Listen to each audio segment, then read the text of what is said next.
Hey everyone, welcome back to another episode of Cough Corner. Today is your episode 108, I think. Yeah, if I'm wrong, I will put a red number.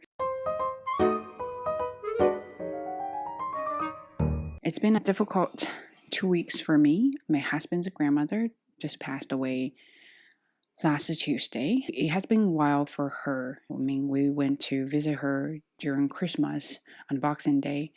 She was all fine. She looked fresh and nice. So we thought it could be another year for her.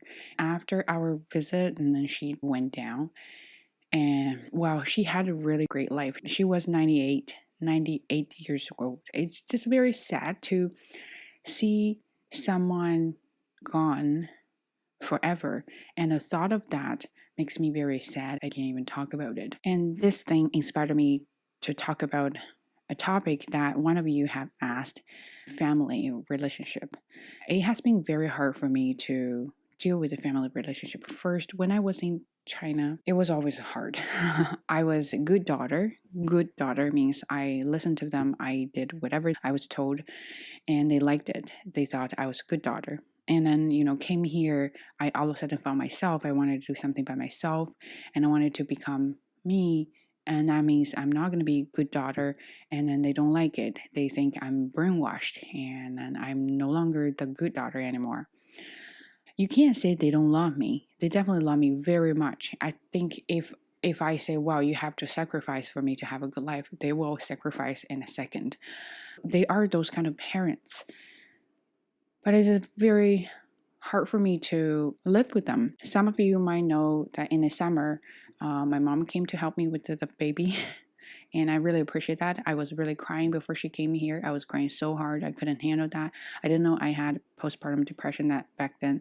I just felt desperate. I wanted her to come here, and I missed her so much that in my whole life, in my memory, what I could remember, I never really missed her that much, like so much. So she came to rescue me. The first week was very tough. Fights all the time, different living habits, different ways to take care of the baby.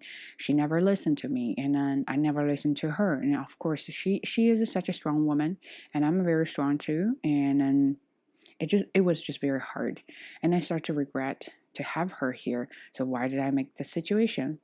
But then as things went well, went smooth, and then she got better, I got better, we started to open up and talk about the past, talk about all the fights we had in the past. Then I started to realize sometimes your family members, your parents, your grandparents, they love you so much, but we're just different people. And when you have different people in the same room, it's hard to get along. And you have to acknowledge that. You have to admit that. You can't get along with everybody, even though they're your parents. And then talking about regional family, I used to be talking about that a lot. I feel some parts of me have definitely been affected by how I grew up, how I was raised. And you cannot say there's nothing going on. There's no influence from your family background, from where you grew up, from your friends, from people you're surrounded. There are definitely some, but is that vital to the point that you can't change your life? Probably not. It's just very difficult for you, or very hard, extremely hard for some of the people to break the cycle and be the pioneer. You have to bear a lot of blames and responsibilities and unhappy voices there, and that's the reality. If you want to have this, then you have to sacrifice some of that. I just learned a new word, cakeism. I think that's a word. You can't eat the cake and have it. You have to choose one. And some of you ask how you can improve the family relationship, or how you can escape from the influence from your family. Those are two things. First, how can you improve the relationship with your family members? You have to remember, any kinds of relationship, when you call it relationship, it's not just you. It's mutual. It's everybody in that relationship. You can't just say, how am I going to do something to help with that? If you're the only one who wants to improve, it's going to take forever. And you're going to rarely see the results, and it feels very, very frustrating when you do that. What my suggestion, what it took me very long time to get to where I am here with my parents, my suggestion is you be really open. You tell them how you feel with a calm tone, with a calm voice. things can get very heated when you are not calm. I just saw a post about something going on in the UK about the pianist or something. It was such a heated situation. If both of them could calm down and had a nice talk communication about the issue, I think things shouldn't have gone to that direction. But anyway, come back to our topic about family. What I think is, if you have a chance, can you ask your parents, say, well, today I'm going to take you to, let's say, Starbucks, I'm going to take you McDonald's, or take any kind of nice restaurant, sit there and have a nice meal, and then started to vent out. See, I want to be honest with you. I want to open up and talk about how I feel, how I have been feeling about the whole relationship we have, and see how they react. It might take a few attempts to make it happen. Well, it's been years since after I came to Canada. 10 years, non-stop fights about everything. We still have a couple of hiccups here, there with them. Like, see, my mom, when we FaceTime, my mom would say, well, put the socks on him. Or say, oh, you need to get a haircut. Oh, don't cut too short. Don't cut too long. Because then I have to be quiet, because I could feel myself going to erupt at the moment and going to explode. But I had to give myself a second. I think I talked about this in the previous video about pause and take a step back from the heated situation. Because if you are in there and you're heating up and you're not going to calm down and have a very rational talk with the other person. So I took a step back and then calmed down. I was just eating my thing, and I think about, don't take it personally. She just cares about her grandson.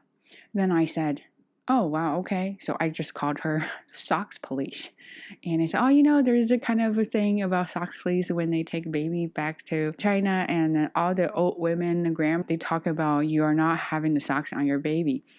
It's very funny. But let me tell you, we believe science, we believe doctors, and whatever they say, I agree with them. I will follow them. But there's something that concerns me, I will also do that too. But if you want socks on, I will put socks on. Those are small things you can compromise. Hair thing, well, it's about him. It's about the style. And I will leave it to him whether he wants to do it or not, even though he's still little.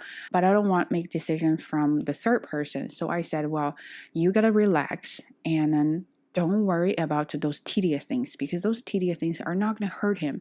Whether he's going to have a short hair or long hair, it's not going to hurt him. He will grow up healthily. You need to sit there, relax, just enjoy the moment, enjoy the baby. That's all you need to do.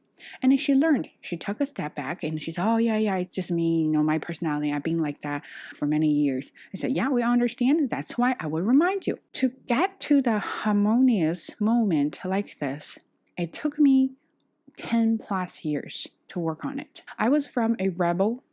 I always want to fight against them. I'm trying to understand them. I want to seek for their apologies, their understanding, their empathy. To now, we just live our own life. If you want to change other people to suit your demand, your needs, what you want, it's not going to happen. Or it might happen. It's going to take a very, very, very hard time for you to make it happen.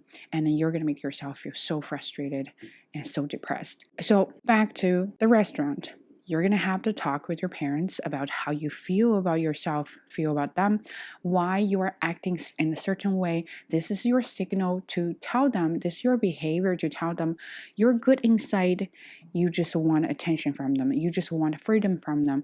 This is why. They're not going to understand in the very beginning. They are not. Even you try 10 times, 20 times, they're still not going to understand you. But if you really want to improve it, you really want to change the situation, and then you keep doing that. Don't feel discouraged. Just keep doing that until you realize your parents are just your parents. That's their personality. That's the way they deal with things. That's how they grew up. That's how they were taught about how to deal with relationships. Then you're not going to change them. It's very hard to change someone's personality. Then you have to let go of it. You have to let go of it. You have to be nice to yourself and then tell yourself, you know what? There's nothing I can do. I'll have to move on. Then that was my situation back to 10 years ago. I was so depressed because they wanted me to do a postgraduate program in China. I just could not. I am very bad at tests. I don't know why. I know I'm capable. I just can't do tests. So anyway, back to there. Yeah, I failed twice, 3 times, and they were so upset. They're not mad at me. They were just upset that I couldn't be like other kids. How come other kids got in really good universities, and how could I, like, I'm a good kid, I study really hard, how come you just don't get into a university and do a postgraduate program? I don't know. I felt like by the age back then, I felt like that was the end of my life. That's it. I didn't get into any university for the postgraduate. That was the end of it. And I was going to give up my life. I was going to give up everything. Well, I even thought about suicide. But then I was worried about my parents. If I died, then nobody's going to take care of my parents, and then they're going to feel really sad, and they couldn't probably survive. Then I cannot do that because I can't be selfish as a good daughter. But then that means I'll give up my own life. I'll become one of those numbing person. I don't care about life. I don't care about my partner. I don't care about in the future if I'm going to have family or not. I'll just follow whatever the path everybody follows. I'll do it. How depressing the thought is. And then all of a sudden this opportunity came up. And I said to my mom, I don't want to die young. Like inside, outside. I don't want to die young. I want to go out and I want to see things. I want to experience different things. Then I can come back and I say, fine, that's it. And then I can get back to normal life. But at least I have the chance. I want to see it. I want to experience it. Then she said, okay, fine, you can go. But don't stay there. You come back. But my dad wasn't happy about my decision. And then he said, if you go, then we're no longer father-daughter. So I was doing everything by myself. I applied for a visa. I applied for school. I prepared everything. I didn't ask for help from them. And I got everything done. I said, I'm really leaving. I want to see this. It's not a long program. A few months, I will be back. Well, you know what? Life is full of surprises, right? And look, I'm still here. So I came here and all of a sudden, I feel like I found my pond. I'm on this little goldfish. I found my pond. I can swim in there like a crazy fish. So I enjoyed it here. I wanted to stay here. Not because I don't like my country. I don't want to come back. It's a lifestyle there. It doesn't agree with me. And I don't agree with that too. And I had really hard time living a life as a normal person. So I decided to stay here. They were first happy. And then they started to talk about, well, look at their parents.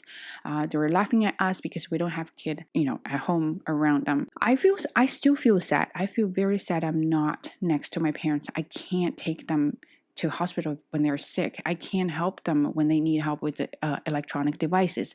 I just can't. I feel helpless when I think about it. But you have to think, this is being a little selfish. You have your own life. Eventually, you're going to step on a journey by yourself, no matter if you have a family or not. You are by yourself. You're going to do this well, and you're going to do this better to treat yourself, so for the rest of life, you are not regretting what you didn't do. It is very hard. Again, you can't eat the cake and have it. You just have to do it. Which one you want to choose? If you decide to have a life for yourself, then there are going to be some sacrifices there. And then you have to take it. If you don't like the sacrifices, you think they're too big, too huge to handle, then you have to give up the life you want and then find a better way. Find a compromised way to live the life you want. And you might not be happy about it, but that's your choice. Choices have consequences, right? So for a while, when my parents finally came to visit me, after a while, I showed them how I'm the person who loves boundaries. I cherish that. And that's why I like this culture here. You just mind your own business. And when my parents came here, they felt I was a little bit distanced. They felt like I didn't want them. I acted a little bit extreme at that moment. I felt like you should do this, you should do that. So I became my parents. I wanted them to do this, to follow this. So I could be happy because I think this is right to follow. Why don't you follow it? Fights all the time. When they discovered that my boyfriend back then was a Canadian, they They really had a huge fight. It was brutal. It was brutal. But my husband back then was very understanding and supportive. He said, I understand. It is hard for parents who never traveled to another country, who never was exposed to another culture, to accept they're going to have a white son-in-law. It is hard. So I really appreciate his understanding then, that there's talk, there's fight. But I was very sure he was the one. I believed if I stayed with him, I would be very happy, because he offered me a lot of emotional support that I didn't have from my parents. That's what I wanted. I'm strong. I have a good job. He's strong. He has a good job. I got my permanent residency here by myself. I don't need to rely on him. I'm not asking for things from him that I don't have. Because I stay with him because I want to have this family with someone that I'm not going to have fights all the time. And they didn't like it. I like small wedding. My wedding was very funny. My first wedding, I have two weddings. My first wedding, small, friends. We went to City Hall. We got a paper, signed, friends witnessed everything. All good. I loved it. My parents thought because we were poor, we couldn't afford a wedding, so we didn't do it. They were not happy. And also because they weren't here, I felt bad that my parents weren't here for my big moment. And the next year in summer, they came to visit. We planned to have a wedding. And again, I don't like big events. I don't like organizing things. And I'm just a very lazy person. And everything was organized by my husband. He just asked me, do you like this? Do you like that? Okay. And then he did everything. So I was quite happy about this moment. We have 12 people, but all our close friends and family members, that was it. I like when people care about your happiness. So I was very happy about the small wedding, went to church in a little gown and everything was all good. They were not happy because they couldn't use pictures of those small wedding, not fancy, nothing, not luxuries, no fancy stuff, no bougie stuff, to show people in China that, oh, my daughter married into a good family. Good family means rich family. I'm sure they didn't mean that way, saying that I should marry to a rich person. I think they are just worried that I can't get a good life if I marry to a poor person. What they don't understand is, in their definition, being rich is you buy whatever you want all the time. Well, I want that too. But they don't understand having a family is more important than being rich. If you decide to have a family, when you have a family, it's about how you coordinate, how you sing this symphony, how you make everything happen smoothly. And that's how you have a really good romantic relationship. They don't understand. They think life is a life. You're going to have to worry about other things. Sure. But then I told them, this is a part of the thing. Your parents are not going to believe you, trust you, because they still think you're a kid. Even though you're 60 years old, they're going to think you're a kid. This is Asian parents. So they don't believe my judgment about person, the beliefs, everything. So I said, look, I'm not going to marry to a poor person because I know being poor is going to cause a lot of challenges, problems in life. And the challenges, problems will kind of grind down your relationship with the person. And then eventually you're just going to be apart, right? But this is my judgment. He has a good job. He makes money. His family, his parents are lovely, lovely parents, lovely people. I love them. And everything is so harmonious. I observed every single detail. And that's why I decided this person is the person. I'm not dumb. I believe love, but I don't believe in love. Okay, so love is not the only thing. You have to look at other aspects in the relationship, but you do have to have love to maintain this relationship and go further, go along with that. But that's not the only thing you need to think about when you get into the marriage. But that is an important thing to think about it. So they didn't believe me. Anyway, for all the years now here, they finally realized my husband is such a good guy. He just doesn't speak Mandarin. And now I have a kid, and they understand. All their worries were gone. Now I have a family.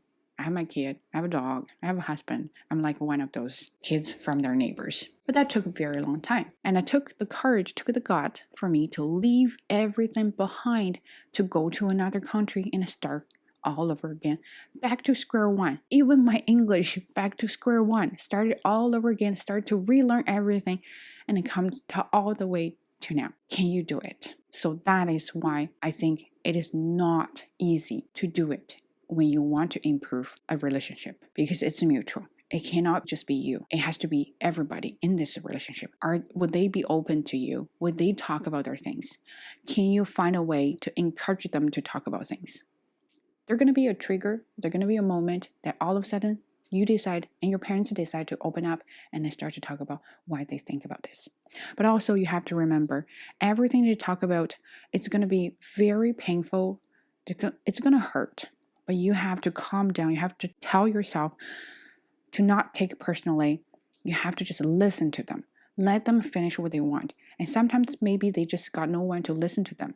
And now you can be the one to listen to them, to listen to their feelings, their complaints, their whiny stuff. Be that person and be calm and analyze all their words, all their worries, all their feelings. Behind that, what is their really true motivate inside? And then you can open up again and then talk about it. But it takes a very long time. It takes a very long time. Another thing is when you have a really terrible family, which is not common, but you cannot say it's. You might have the family that just can't help you. Not only they can't help you, they're gonna drag you to the black hole. They're suck all your energy. They're gonna want to keep you in this dark hole and not go anywhere. Is that what you want? Can you escape? I mentioned this before. The book Educated by Tara Westover. This is my all-time favorite book. The reason I like it, not because my parents are like their parents, not that extreme. It's just I felt myself there. A lot of things she said there, a lot of her experience in that book resonated with me, because I feel like I was escaping from my parents, but also I felt guilty because all the time I was looking for the love, looking for the connection with them. I could not. But then I had to move on and to live my own life. If this talk can help you move on and find your own life, and I will be really happy. But I just want to tell you, whoever there is, sometimes that connection can be bad. The connection can be bad. Can you recognize that? Can you identify that? If you think this is gonna really make me feel depressed, sad, negative about everything, I cannot chase, I cannot pursue my own dream in life, anything, then you should make a decision. There's a quote from that book I really love. I think it's in the end of chapter. I couldn't remember. I found it. I'm going to read it. I really love it. It says, "You can love someone and still choose to say goodbye to them. You can miss a person every day and still be glad that they're no longer in your life." My life was narrated for me by others. Their voices were forceful, empathetic, absolute. It had never occurred to me that my voice might be as strong as theirs. So 2 quotes. First one, you love your parents, you love your mom, you love your dad, you love your grandparents. I love my mom very much. If she needs me to sacrifice my life, I will do that in a second. No hesitation at all. But I can't live with them. I have to say goodbye. And I have to move on and live my own life. I miss them every day. Every time I see my little one, he has achieved his milestones. He's laughing, he's doing this, he's like surprising me every day. That moment, I miss my parents. I want them to see that. But I know I can't. I can't have them here live with me for a very long time, for the rest of life, because I need to grow up. I need my personal space. I just can't do that. We're so different. We're so different to the point that we just can't live under the same roof. Period. But do I love them? Do I miss them? Absolutely. No doubt. They want me to do anything, I won't hesitate for a second. But I just can't. And then thinking about my life back in China, how I worked, how I found a job, how I went to university, how I behaved in front of other people, I feel like it wasn't me. My life wasn't my life. My life was narrated by other people's voices.